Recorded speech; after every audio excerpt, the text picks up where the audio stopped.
श्रृंगी ऋषि का परीक्षित को साप, तक्षक का काश्यप को लौटाकर छल से परीक्षित को डसना और पिता के मृत्यु का वृत्तांत सुनकर जन्मेजय की तक्षक से बदला लेने की प्रतिज्ञा। मंत्री बोले, राजेंद्र, उस समय राजा परीक्षित भूख से पीड़ित हो समीक मुनि के कंधे पर मृतक सर्प डालकर पुनः अपनी राजधानी में लौट आए। उन महर्षि के श्रृंगी नामक एक महातेजस्वी पुत्र था, जिसका जन्म गाय के पेट से हुआ था। वह महान यशस्वी, तीव्र शक्तिशाली और अत्यंत क्रोधी था। एक दिन उसने आचार्य देव के समीप जाकर पूजा की और उनकी आज्ञा ले वह घर को लौटा। उसी समय श्रृंगी ऋषि ने अपने एक सहपाठी मित्र के मुख से तुम्हारे पिता द्वारा अपने पिता के तिरस्कृत होने की बात सुनी। राज सिंह श्रृंगी को यह मालूम हुआ कि मेरे पिता काठ की भांति चुपचाप बैठे थे और उनके कंधे पर मृतक सांप डाल दिया गया। वे अब भी उस सर्प को अपने कंधे पर रखे हुए हैं। यद्यपि उन्होंने कोई अपराध नहीं किया था, वे मुनिश्रेष्ठ, तपस्वी, जितेंद्रीय, विशुद्धात्मा, कर्मनिष्ठ, अद्भुत शक्तिशाली, तपस्या द्वारा कांतिमान शरीर वाले, अपने अंगों को संयम में रखने वाले, सदाचारी, शुभवक्ता, निश्चल भाव से स्थित, लोभ रहित, क्षुद्रता शून्य, दोष दृष्टि से रहित, वृद्ध, मौन व्रतावलंबी तथा संपूर्ण प्राणियों को आश्रय देने वाले थे। तो भी आपके पिता परीक्षित ने उनका तिरस्कार किया।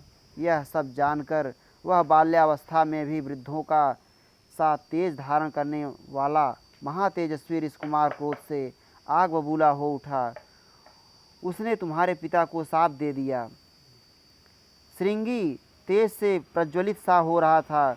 उसने शीघ्र ही हाथ में जल लेकर तुम्हारे पिता को लक्ष्य करके रोषपूर्वक यह बात कही, जिसने मेरे निरपराध पिता पर मरा सांप डाल दिया है, उस पापी को आज से 7 रात के बाद मेरी वाक शक्ति से प्रेरित प्रचंड तेजस्वी विषधर तक्षक नाग कुपित हो अपनी विषाग्नि से जला देगा। देखो मेरी तपस्या का बल। ऐसा कहकर वह बालक उस स्थान पर गया जहाँ उसके पिता बैठे थे। पिता को देखकर उसने राजा को शाप देने की बात बताई। तब मुनिश्रेष्ठ समीक ने तुम्हारे पिता के पास अपने शिष्य गौरमुख को भेजा, जो सुशील और गुणवान था। उसने विश्राम कर लेने पर राजा से सब बातें बताईं और महर्षि का संदेश इस प्रकार सुनाया। भूपाल, मेरे पुत्र ने तुम्हें शाप दे दिया है, अतः सावधान हो जाओ। महाराज, 7 दिन के बाद तक्षक नाग तुम्हें अपने तेज से जला देगा। जन्मेजय, यह भयंकर बात सुनकर तुम्हारे पिता नाग श्रेष्ठ तक्षक से अत्यंत भयभीत हो सतत सावधान रहने लगे। तदनंतर जब 7वां दिन उपस्थित हुआ, तब उस दिन ब्रह्मर्षि काश्यप ने राजा के समीप जाने का विचार किया। मार्ग में नागराज तक्षक ने उस समय काश्यप को देखा।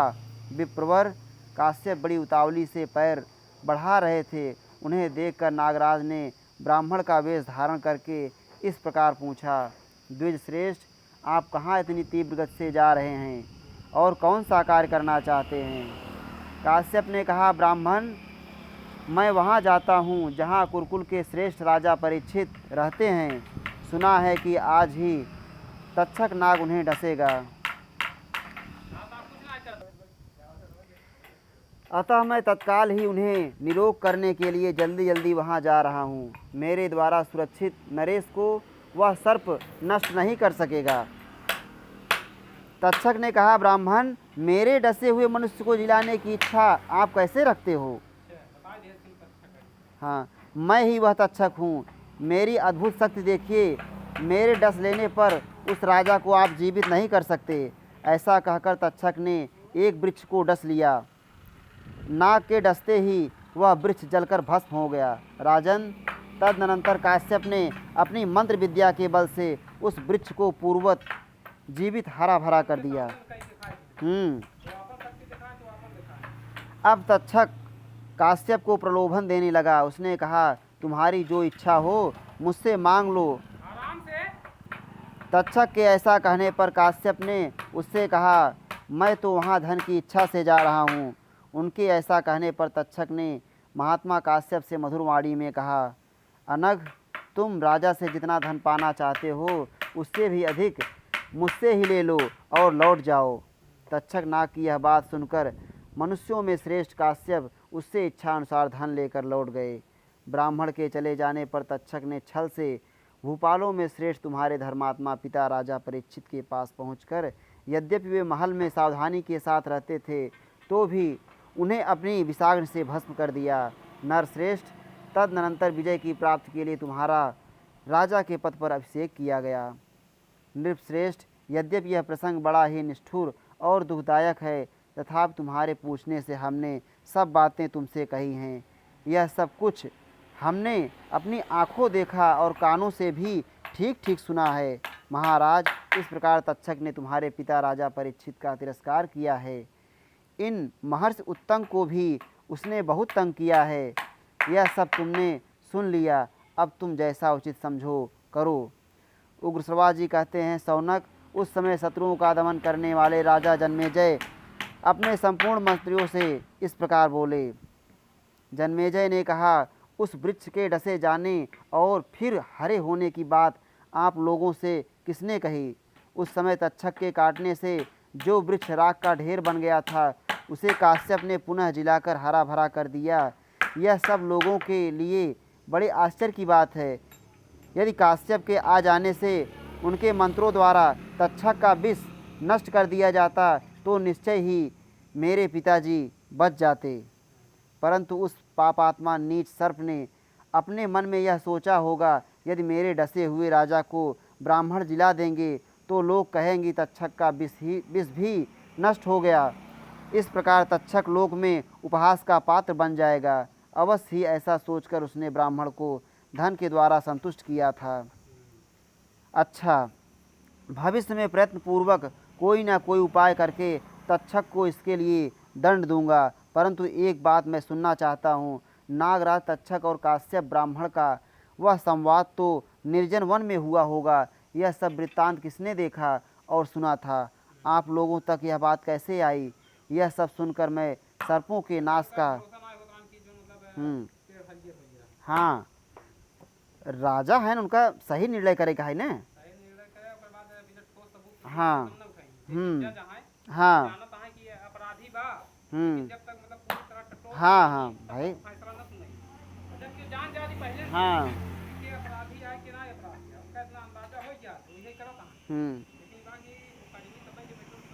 यह सब सुनकर मैं सर्पों के नाश का विचार करूँगा। मंत्री बोले, राजन सुनो, विप्रवर काश्यप और नागराज तक्षक का मार्ग में एक दूसरे के साथ जो समागम हुआ था उसका समाचार जिसने और जिस प्रकार हमारे सामने बताया था उसका वर्णन करते हैं। भूपाल, उस वृक्ष पर पहले से ही कोई मनुष्य लकड़ी लेने के लिए सूखी डाली खोजता हुआ चढ़ गया था। तक्षक, नाग और ब्राह्मण दोनों ही नहीं जानते थे कि इस वृक्ष पर कोई दूसरा मनुष्य भी है। राजन, तक्षक के काटने पर उस वृक्ष के साथ ही वह मनुष्य भी जलकर भस्म हो गया था, परंतु राजेंद्र, ब्राह्मण के प्रभाव से वह भी उस वृक्ष के साथ जी उठा। नरश्रेष्ठ, उसी मनुष्य ने आकर हम लोगों से तक्षक और ब्राह्मण की जो घटना थी वह सुनाई। राजन, इस प्रकार हमने जो कुछ सुना और देखा है वह सब तुम्हें कह सुनाया। भूपाल शिरोमणे, यह सुनकर अब तुम्हें जैसा उचित जान पड़े वह करो। उग्रश्रवा जी कहते हैं, मंत्रियों की बात सुनकर राजा जन्मेजय दुख से आतुर हो संतप्त हो उठे और कुपित होकर हाथ से हाथ मलने लगे। वे बारंबार लंबी और गर्म सांस छोड़ने लगे।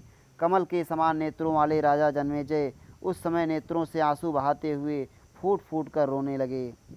राजा ने 2 घड़ी तक ध्यान करके मन ही मन कुछ निश्चय किया।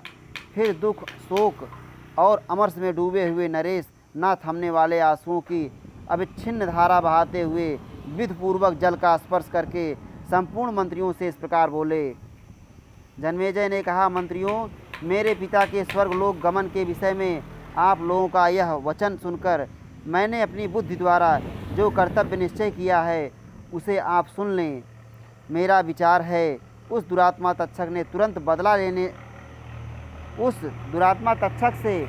बदला लेना चाहिए, जिसने श्रृंगी ऋषि को निमित्त मात्र बनाकर स्वयं ही मेरे पिता महाराज को अपनी विषाग्नि से दग्ध करके मारा है। उसकी सबसे बड़ी दुष्टता यह है कि उसने काश्यप को लौटा दिया। यदि वे ब्राह्मण देवता आ जाते तो मेरे पिता निश्चय ही जीवित हो सकते थे। यदि मंत्रियों के विनय और काश्यप के कृपा प्रसाद से महाराज जीवित हो जाते तो इसमें उस दुष्ट की क्या हानि हो जाती, जो कहीं भी परास्त न होते थे। ऐसे मेरे पिता राजा परीक्षित को जीवित करने की इच्छा से द्विज श्रेष्ठ काश्यप आ पहुँचे थे, किंतु तक्षक ने मोहवश उन्हें रोक दिया। दुरात्मा तक्षक का यह सबसे बड़ा अपराध है। उसने ब्राह्मण देव को इसलिए धन दिया कि वे महाराज को जिला न दें। इसलिए मैं महर्षि उत्तंग का